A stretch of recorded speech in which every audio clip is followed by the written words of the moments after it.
کیا تھا فیہ آیات بینات مقام ابراہیم، اس میں اللہ تعالیٰ کے بہت بڑی بڑی نشانی ہیں، جن میں سے بڑا مقام ابراہیم ہے، اور وہ بڑی نشانی ہے جناب۔ وہاں ابھی بھی یہ وہ جو آپ کو یلو کلر کی عمارت مقام ابراہیم کی نظر آتی ہے نا، اس کے اندر ایک پتھر ہے جس میں حضرت ابراہیم علیہ السلام کے پاؤں کے نشان ہیں، اور وہ پتھر تعمیر کعبہ کے دوران خود بخود بڑا ہو جاتا تھا۔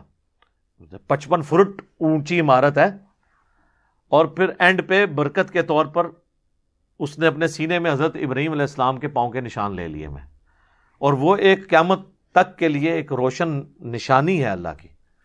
اس کی اندر کی تصویریں بھی اویلیبل ہیں، پتھر کے اندر، وہ مٹی کا تو نہیں پتھر ہے، پتھر میں انبیاء کے پاؤں کا نشان آنا یہ معجزہ ہے، ورنہ پتھر میں تو نشان نہیں بنتا جب تک خود کھودا نہ جائے۔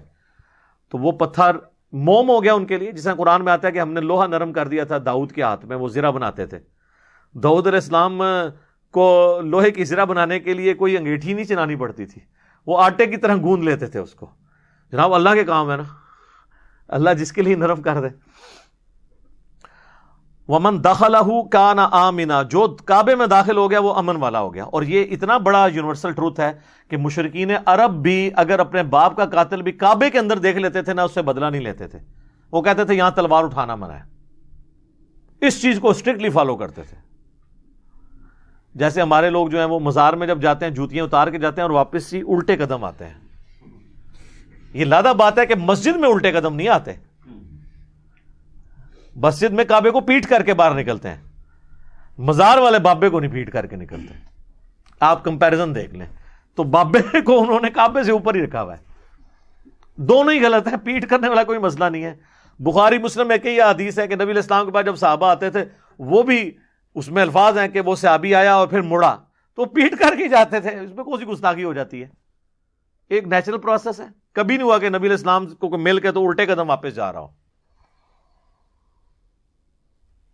تو امن والی جگہ تھی، اور اس چیز کو قریش مکہ اتنا کیش کرواتے تھے کہ پورے عرب میں باقی قافلے تو لوٹ لیے جاتے تھے تجارت کے دوران، لیکن قریش کا قافلہ کوئی نہیں لوٹتا تھا۔ وہ کہتے تھے جناب یہ تو سمجھ لیں کہ گدی نشین ہے اس قبلے کے، تو وہ اس کو، اور پھر دوسرا ہر قبیلے نے اپنا بت بھی رکھوایا ہوتا تھا، ان کو ڈر ہوتا تھا کہ مکے کے سردار ساڑا بت ہی نہ اتھوں، کوئی ساڑے بزرگان دین نو ہی نہ باہر کر دیں، تو وہ اس لیے پھر اللہ نے اس کا احسان جتایا، لِإِيلَافِ قُرَيْشٍ إِيلَافِهِمْ رِحْلَةَ الشِّتَاءِ وَالصَّيْفِ فَلْيَعْبُدُوا رَبَّ هَذَا الْبَيْتِ۔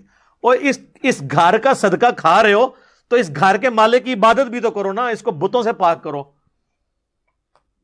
اللہ نے اس کی وجہ سے تمہارے سردیوں کا اور گرمیوں کا سفر آسان کر دیا، نہ تمہارا قافلہ کوئی لوٹتا ہے، نہ تمہارے ساتھ کوئی مس بیہیو کرتا ہے، یہ ساری برکتیں تم اسی سے تو حاصل کر رہے ہو۔ اب یہ برکت نہیں صرف وَلِلَّهِ عَلَى النَّاسِ حِجُّ الْبَيْتِ مَنِ اسْتَطَاعَ إِلَيْهِ سَبِيلًا، اور لوگوں پر اللہ کا یہ حق ہے کہ جو کوئی استطاعت رکھتا ہو وہ اس گھر کا حج کرے۔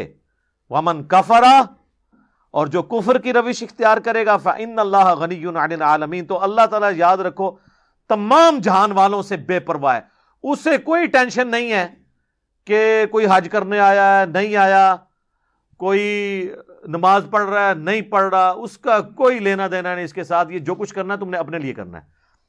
یہ آیت اس بات کا ثبوت ہے کہ اگر کوئی شخص استطاعت کے باوجود حج نہیں کرتا وہ کفر کر رہا ہے۔ دیکھیں نا الفاظ ہیں کہ جس کی استطاعت ہے وہ اللہ کے گھر کا حج کرے، وَمَنْ كَفَرَ، اور جو کفر کرتا ہے، کفر ناشکری کے معنوں میں بھی ہے، شریعت توڑنے کے معنوں میں۔ ویسے اسے سپورٹیو ایک حدیث ہے، وہ ضعیف ہے جامع ترمذی میں، کہ جس کے پاس استطاعت ہو اور وہ حج کے لیے نہ آئے تو نبی علیہ السلام فرمایا میری طرف سے چاہے یہودی ہو کے مرے چاہے وہ نصرانی ہو کے مرے، مجھے کوئی پرواہ نہیں ہے۔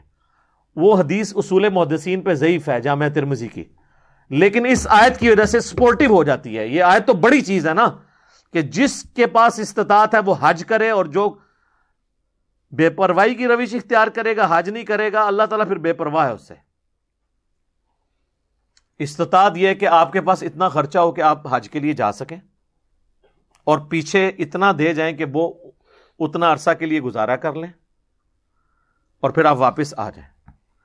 اب بعض لوگ کہتے ہیں جناب میں پہلے یہ کر لوں، میں وہ کر لوں، میں وہ کر لوں، پھر اینڈ پہ حج کروں گا۔ اینڈ بچے گا کوئی کریں گا نا تو حج، اس طرح تو کسی پہ بھی حج نہیں فرض ہوگا۔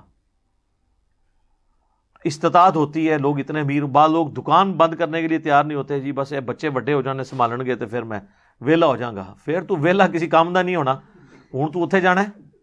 اور سب سے بڑی یعنی میں کہتا ہوں شرمندگی ہوتی ہے، حج عمرے پہ آپ جائیں نا، آپ کو باقی ملکوں سے تو ینگ لوگ نظر آئیں گے 15 سے لے کے 25 سال تک، جتنے بابے نے وہ سارے انڈیا پاکستان دے جائیں. میں کہتا ہوں مجھے کوئی انڈونیشین دکھائے کہ کوئی بابا ادھر آیا ہوا ہے حج کرنے کے لیے، کوئی ایران سے آیا ہوا کوئی آپ بابا دیکھیں، مصر اور ٹرکی سے دیکھیں، بہت کم ہوں گے، ادھر سارے بابے ہوتے ہیں.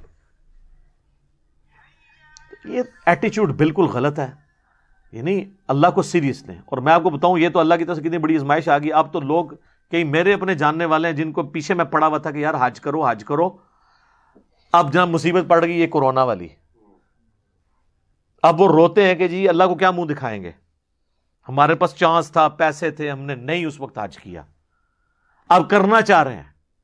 چلیں وہ جو مرضی بھی ہے صورتحال ہے، بہرحال ایک کہنا نا کہ وہ گنڈ تے لگ جاندی ہے نا، جب دھاگا ٹوٹ جائے نا تو جڑ تو جاتا ہے لیکن گنڈ تے آ جاتی، گنڈ تے آ گئی ہے.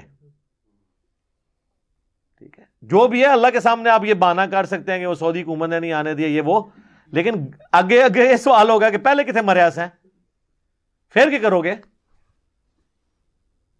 تو یہ بہت سیریس ایشو ہے، حج کو معمولی نہیں سمجھنا چاہیے. حج کے اوپر میں نے ڈیٹیل لیکچر ریکارڈ کروا دیا ہے، مسئلہ 54A B C D. 54A مسئلہ عمرے کے طریقے پہ تھا، 54B حج کے طریقے پہ، 54C اور D جو ہے قبر رسول کی حاضری اور قبر رسول صلی اللہ علیہ وآلہ وسلم سے جڑے ہوئے عقائد اور نظریات کے ساتھ میں نے ڈیٹیل کے ساتھ گفتگو کی ہے. جسے شوق ہے تو وہ ضرور دیکھیں، ورنہ تو میں اس آیت پہ بھی اگر حج کے ایشوز ڈسکس کروں تو کافی زیادہ ٹائم لگ جائے گا.